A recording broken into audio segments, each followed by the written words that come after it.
What's up, guys? Welcome to Slop's Logs MLB Picks Edition. We've got not one, but two plus money strikeout bangers today that I cannot wait to talk about. But first, let's talk about our last show that was on Monday. Winners first, Alex Cox over 3.5 strikeouts plus 120. The kid looked pretty bad all night long, to be honest with you, but he did have that one magical inning where he struck out the whole side, all three batters. That got us home. Look, that's why we go after the 3.5 guys, especially 3.5 plus money guys. 4 is not a lot. He proved it because, again, he did not look good at all, but he still struck out 4 people. That's all we wanted.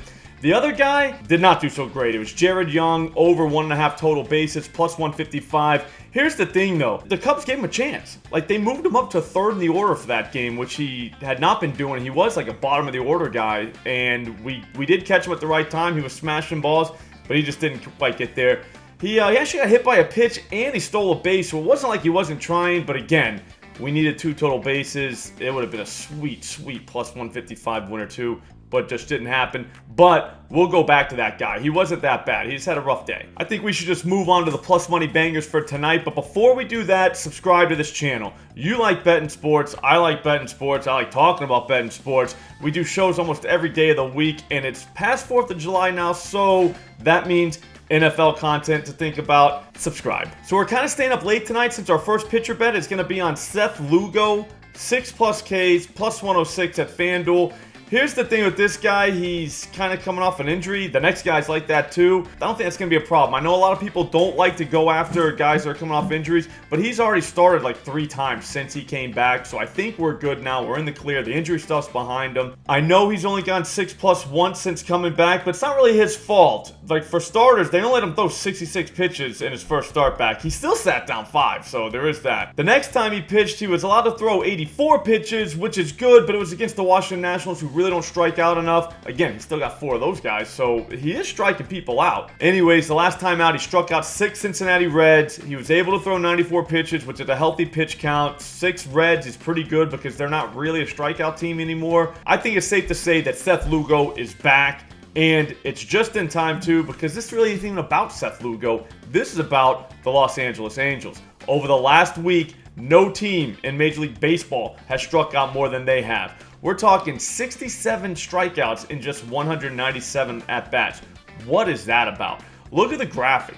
Look at all these guys. Over the last 7 days, there's like 5 guys that all should be in the lineup tonight that are all 31+% strikeout. That's ridiculous. Even if they're not in there, we still got like 4 or 5 guys that are all 20+ to replace them. So it doesn't even matter. They could trot out a lineup tonight that has 9 guys that are all 20+% strikeout guys in the last week. Joe Musgrove just got 11 of these dudes last night.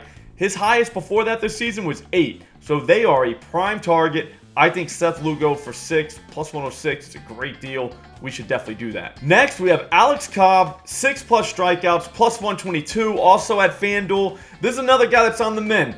People are going to look at his game logs and be like, what are we even doing here? But here's the thing. He got hurt on June 13th, and he only threw 79 pitches that day. That doesn't count. He took 11 days off, pitched again, this time in the minors on June 24th, threw 66 pitches. Fan 9, no big deal. Then he was brought back to the majors where he made his last start on June 30th. He threw 79 pitches that day. It was against the Mets, who don't really strike out that much, so the Ks weren't there, but whatever. He just needs to be in a place where he can throw a full workload against a team that strikes out a lot. That should happen tonight. The Seattle Mariners are in town for one more game, and if you look up MLB strikeout leaders for the season, just players, not team, Seattle has 4 guys in the top 14. That's insane. These guys strike out all the time. We're talking 3rd most on the season. They just didn't do it yesterday when we had Keaton win, whatever. Still, over the last couple weeks, they're fanning a ton.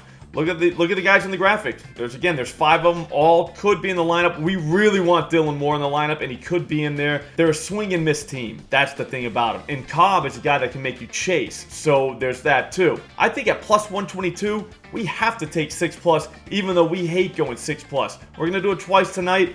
At worst, I bet we get one of these. That gives us a couple bucks. We move on to the next day, but I think we can get both. That's going to do it for strikeout bets, but we're not done yet. There's a full slate, so I'm going to start working on dinger props like immediately. I actually can't wait.